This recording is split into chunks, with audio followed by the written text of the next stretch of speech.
This is Becoming Inclusive from the Kaleidoscope Group, where we're thinking differently about diversity, equity, and inclusion for more empowered people at work. We're committed to real change, and that begins with real conversations. Welcome in. Hi, I'm Reggie Ponder, and welcome to another episode of Becoming Inclusive. I am here with my co-host, Mitch Brown. Mitch, good to see you, man. Co-host Mitch Brown, restart. No, Mitch Brown is always our co-host. He's here so often that he might as well be our co-host. But okay, I'm here with my co-host, Catherine Potts. Hey, Pat, how are you? Hey, I'm good. Now, can I say our sometimes co-host, Mitch Brown? Yes, that's fine. I approve of this message. And I'm here with our sometimes co-host, Mitch Brown. Mitch, how you doing, man? I'm doing good. How you doing, Reggie? I'm doing good. You know, and I make a little jest in saying that you co-host, but I always learn something every time that you come on the show. And I just appreciate you. And I just want to say that publicly because I always, without fail, learn something when you come on the show. So thank you so much for being back on. It's good to be had on, Reggie. Great. So you guys talk about a lot of stuff behind the scenes, and when behind the scenes, all of a sudden somebody says, "Hey, let's talk about this." Well, what about this subject? And what about this subject? One. I was reading an article the other day about inclusion, and this article was talking about how do we include everybody in the decision-making process? Who do we include in the decision-making process? I don't know if you've had this problem, but I have this problem all the time, is that when a decision is being made, people include everybody and their mother to make the decision, and that seems to be problematic. Is that something that you've been experiencing or you see as it relates to inclusion, Mitch? Reggie, today's topic is a hot topic. And a quick topic and a hot topic. And I think it's something that needs to be addressed because in our best efforts, I think we might be inclusive to the demise of our progress. Now, hear me out, right? At first glance, that sounds like something very counterintuitive to what we are all about. We're about inclusion, but we talk about valuing and leveraging each other to achieve superior results. And one thing implicit in that, Reggie, and yes, I deal with it all the time, is you have to really understand what you need from everybody and what everybody brings to the table to get us where we need to be. And oftentimes, much like a good team, a good coach who understands and knows their personnel, right? You don't need the same thing from everybody, and you don't need the same thing from everybody at the same time. So you got to have some pomp and circumstance, if you will. You got to have some semblance of order. There is a method to the madness of inclusion when it comes to processes, when it comes to efficiency, when it comes to optimizing the return. Okay, so here you go. The way I look at it, at least the way I try to address this issue, is the first thing is who really needs to be in the room is my question. And the way in which I determine that is who is most impacted by who do I need the input from and who is impacted. And those two people or two groups of people I need in the room. There's another group of people who need to be aware of what we're doing. And a lot of times we have the aware people in the room, and they're not the folks who need to give the input or are impacted by the decision. Does that make sense, or does that jive? That makes sense to me. That jives. Kat, I asked her what does she think, because we've been dealing with some of this lately, in the marketplace. Yeah, I think for me, a big word that stuck out, Mitch, when you were talking, is around efficiency, right? Now, there's no rush to get to, well, there's no finish line when it comes to DEI work. We all know that, right? But there's no rush. But there is importance and value around efficiency because we lack productivity when we don't have efficiency in there. And then sometimes the goals can kind of be lost, to your point, Reggie, when we have a few people that are in the room, or maybe more than a few people that are just people that need to be aware. And if they are also in that room and they don't realize that they are a part of the aware group, right? Because they may actually think that they're a part of the decision-making group. And that's kind of problematic too, right? I think Mitch and I have seen that come up as we've worked together with different clients. And then now you're working backwards. And how do you then tell someone, well, you're in the room, but we don't really want to consider, your thoughts right now, even though we appreciate them. So, I think what Kat is saying is very, very true. And I think it's a very nuanced conversation to have, because sometimes you can, this is one of those conversations, Reggie, where like if somebody has a sound bite, they could take out of context a little bit around what's being said. And before you finish that, Mitch, because your very first statement, if you take that as a soundbite, could be used against the case for inclusion. Yep. Correct. But what we're basically saying is that if you don't do this in a very strategic, organized way, that you really don't harness the power of inclusion. Sometimes what you do is really enter into a state of confusion. And that's what Kat's talking about, is that, for us to get from point A to point B, everybody can't drive the car, right? There has to be one person who's driving. There has to be maybe one person who's supporting by doing something else, but everybody's working in the interest of achieving the goal of going to where we need to be. Now, how does this work? Tactically speaking, I think, I've told clients, I've used what was called the RACI model before. And I'm pretty sure folks out there have heard of the RACI model, RACI, who's responsible, who's accountable, who should be consulted, who should be informed. And that's something that, that formula I think is applicable in this kind of situation. But one layer that's missing, Reggie, and what people don't oftentimes talk about, is that the client might have a lot of stakeholders who they feel need to be a part of the conversation, which is fine. But at some point of the interest of efficiency and, again, optimizing your return on process and progress, you have to think about, how do I take all those stakeholders, right, and make a collective to consolidate the interests of those many stakeholders to kind of give some kind of direction or kind of aid us in the ability to go somewhere in what I would call a straight line, right? Because otherwise, Reggie, again, that's one of the beautiful things about diversity, is that we don't all see things the same way. Otherwise, by definition, a straight line would be impossible, right? And sometimes progress, to Kat's point, is either hindered or it's slowed, or those things are there. So you got to be really strategic, again, really, creative about how you think about inclusiveness, especially when you have a situation where you have many different stakeholders that you're trying to consider their voice and their input. So I'm gonna give you an assignment, Mitch and Kat. Both of you guys can tackle this. Is that we're updating the website for our new company, and we have all kind of departments. And how do I determine who should be in the room? Should HR be in the room? Should I have the African American BRG in the room? Should I have the CEO in the room? Who needs to be in the room when we're making these changes?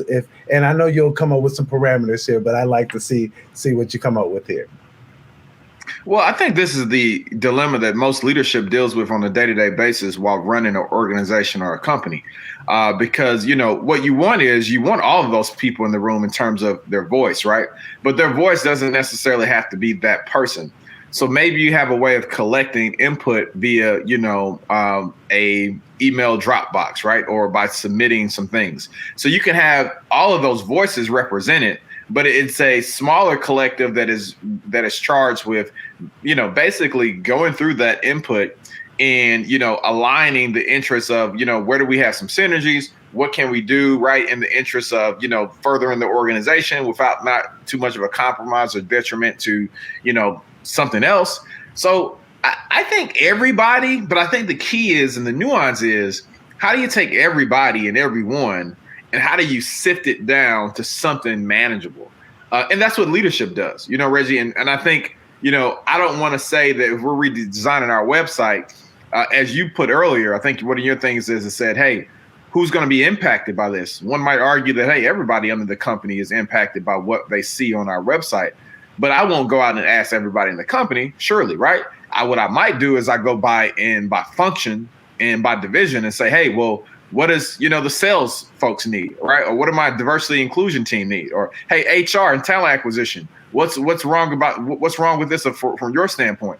And I think, once you do that, and again, that is what you see there in that process is you see the consolidation, you see the collectiveness, and a lot of times inclusion. And again, this is not, it's nuance, right? This is when we're talking about certain projects, or we're talking about trying to get certain things done.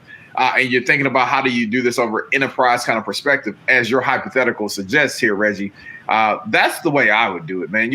Otherwise, again, to Kat's point, you'll be redesigning that website for 2 years, man, and you'll be sitting up and you don't have anything to show for it. I think too, it might be like an intuitive response to say like only marketing should be involved in the website, right? And what's problematic with that is when you're so ingrained in something, sometimes there's holes you don't see, right? And sometimes your experience with this example of the website could be different than someone that's in a different unit than you that might be client facing, that may be getting feedback. So to kind of support what Mitch is saying, I think it is definitely important to include everyone to an extent, but then to another point you made earlier is how do we consolidate that so it's like information that can be used in a productive fashion rather than everyone, because here's the thing too, once you sort of open the floodgates to what does everybody think about this website, right? Then it's, do the people expect that their feedback is going to actually be applied, right? That's like the other facet of this is like, what kind of expectations are you setting up for the people that you are asking, what do you think? And that's important too, because then in the name of inclusivity, right? Like we can't have people, then you don't want your employees being like, what was the point of them asking me if they didn't care about what I had to say?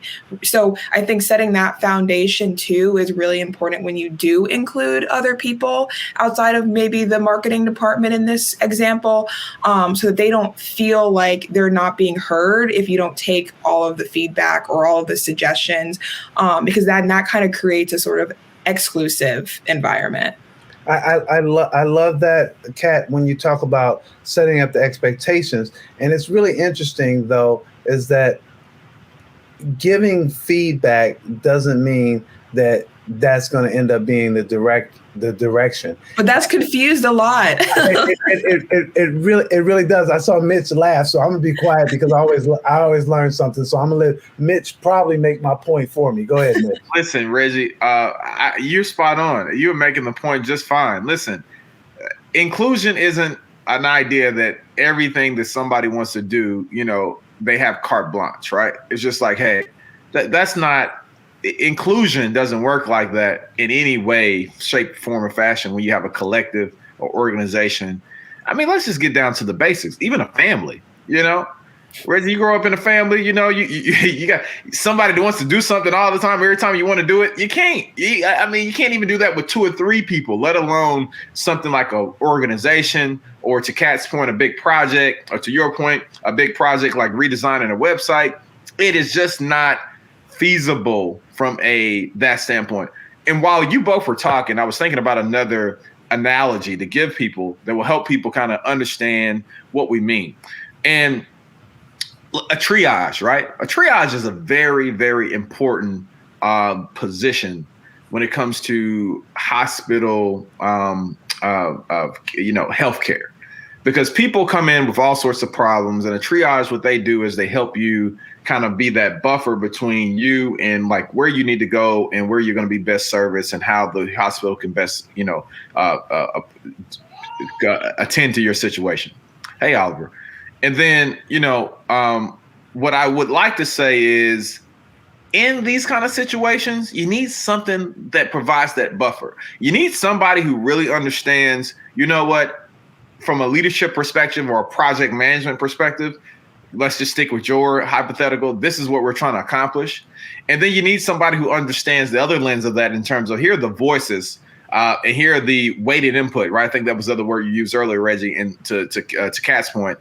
Here's how I marry the understanding of the weighted input, the voices, and in the interest of how do I take that, be the buffer, be the triage, and kind of like, sift that down to how that incorporates into like how this is going to make us better and, be able to be inclusive of those voices to the degree that we can to accomplish what we need to accomplish. And that right there, that piece, right, oftentimes if you remove it or you don't do it well enough, I think that's when you get into some of the situations that are problematic that we're talking about.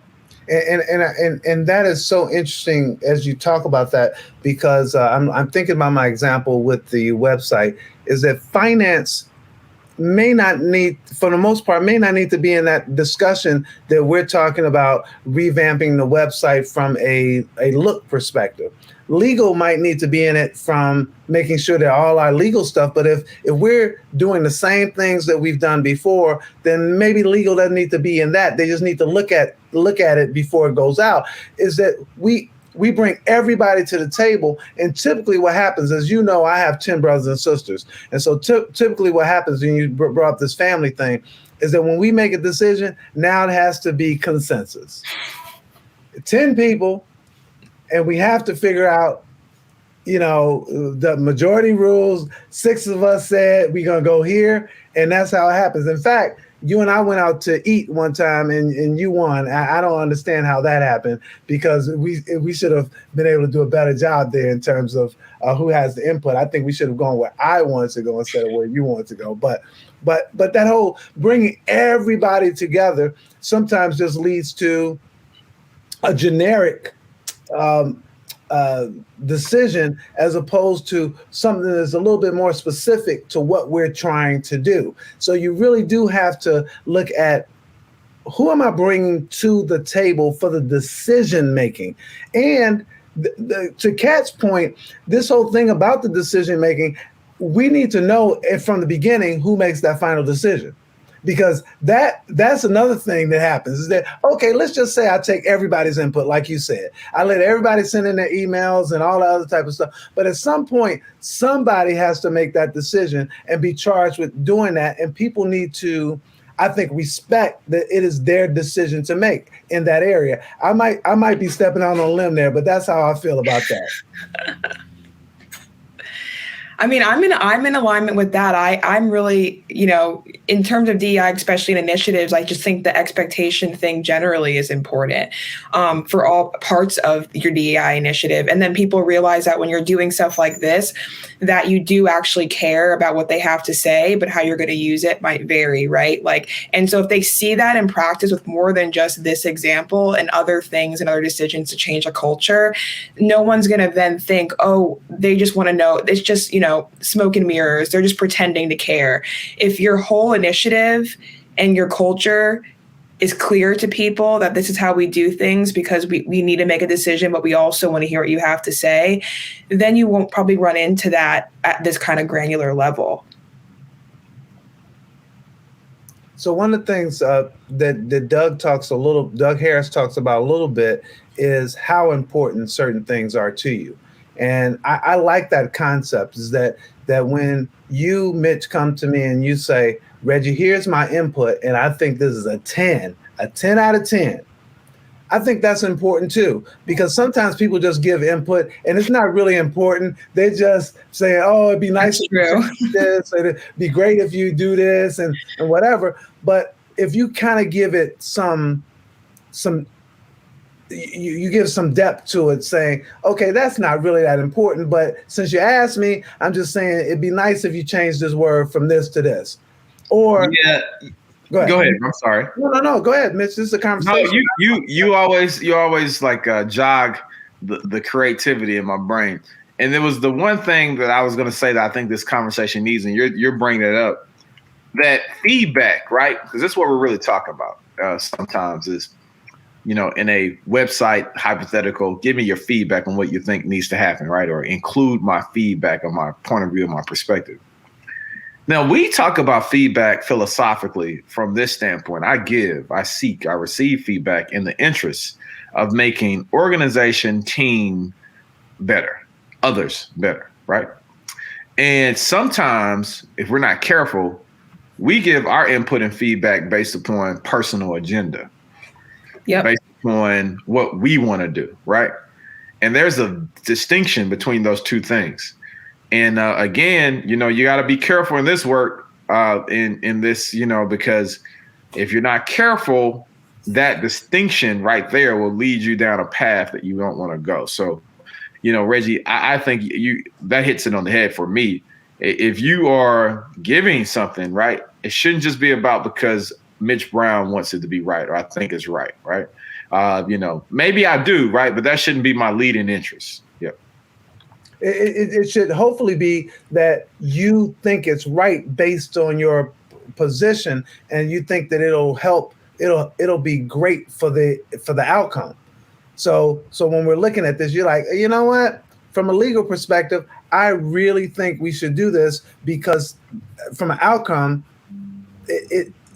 we might not achieve what we really want to do from a legal perspective. So I like that. What I'm hearing you say too, Reggie, though, is clear goal setting, right? In the beginning, if someone understands what the goal is, then hopefully their feedback, to your point, Mitch, isn't based on their own agenda. I think sometimes a result of that is not really understanding, like, why do you care what I have to say, So, okay, fine, I'll just check this box. Like, this sounds good. This is what I would do. And I think that happens sometimes too, where like the goal is just not clear. So then of course the person, if they're busy or they just simply are like, I have other things on my mind, like then you kind of get that biased response. And so I think that's important, is like expectation setting, but then also goal setting and making sure that that's clear when you are asking for that feedback. So we've kind of talked about this in a really great way. I don't want to end this conversation without both of you giving us at least a tip for this thought about having too much inclusion. I hate saying that because, again, somebody are going to take that as a soundbite somewhere, like too much inclusion. But Kat, I'd like to start with you and then end with Mitch on what's the nugget that you like people to take away when we talk about this subject. I would just say be aware that hyper focusing on inclusion can actually lead to exclusion. And what I mean by that is if you start with trying to include everybody and then working backwards, you may end up in a situation where now you're having to have some hard conversation to explain to people who thought, they may be playing a different role than they are. And then that can kind of cause a lot of mud in the water in terms of reaching what your goal is. Yeah, and I would say when you're dealing with a bunch of stakeholders, okay, because this is usually an issue when you have many stakeholders. You have to be strategic, thoughtful about how you are inclusive, because to Kat's point, you can be so inclusive that it begets confusion. And what you want to do is be able to, be inclusive in the most efficient and productive way. So again, I would leave people with that, and just to really think about, how do we optimize what everybody's bringing to the table? How do we make those distinctions? And I'll echo that analogy I gave you earlier. Just like a good coach, a good leader, I have a really good understanding of what everybody needs and brings to the table, and how I get that out of folks, right? And that's what that true, inclusiveness to me, in this specific situation is about. So I was going to end it there, but you brought up something that I can't. No, Reggie, I'm actually going to put you on the spot. No, but not yet. Not yet. You can put me on the spot. I want to follow up with Mitch. You can absolutely put me on the spot. Mitch, this thing about being a good coach, though, I used to work on the advertising side all the time. And I had my clients where they would include so many stakeholders into the decision that sometimes the decision took so long for them to come to the decision. And many times there were some projects that just fell by the wayside because they really couldn't come to alignment. So when you don't have control over it, like I didn't have control over what my clients did. Is there a thought there? Well, I'll say the first thing on alignment. You see, Reggie and I came aligned today with the Adidas. Now, the crazy part is I got the old school Adidas alignment, so the symbol, and Adidas, and Reggie has the more modern, logo. So, listen, I just think like in a situation like that, what will happen is, because people are goal oriented. Most organizations goal oriented. Good leaders goal oriented. And at some point, to your example, Reggie, you'll start realizing that again, the impediment of your inability to progress, to be efficient, is basically the causing the demise of your core interest, right, or a goal or objective that you're trying to achieve. And I think that right there is to me, the driving force to have a conversation like this and to say, well, wait a minute, right? We're not tackling this the best way we can tackle this, right? And I think, to me, if you're out there and you're frustrated by the process or by the inability to finish or to close or to land, that's when these conversations are most useful, I think. Wow, excellent. I'm about to be put on Front Street. What you got for me, Kat? We want a golden nugget tip from you, Reggie. Well, I think the biggest thing to me is all those people who just want to be aware. We work in the same organization, and we know there are people like, well, I didn't know, and you didn't tell me, and I really needed to know. I think there always has to be a mechanism for making people aware of those decisions, but you do not need to have them in the room. I know you said, Kat, if they're in the room, at least they should know their role. No, I'm saying no. We don't need them in the room, because they are going to come with all these other things different from that decision. And unless they have the input that's going to really impact that, or they're going to be impacted by it, I think all those people need to be aware. They'd be happy to not come to that meeting. And why? Because they have other important things that they are working on anyway. Thanks for joining us, and a special thanks to our subscribers. Consider becoming one today. Becoming Inclusive is presented by the Kaleidoscope Group, your full-service diversity, equity, and inclusion partner serving clients worldwide. Learn more and continue the conversation at kgdiversity.com.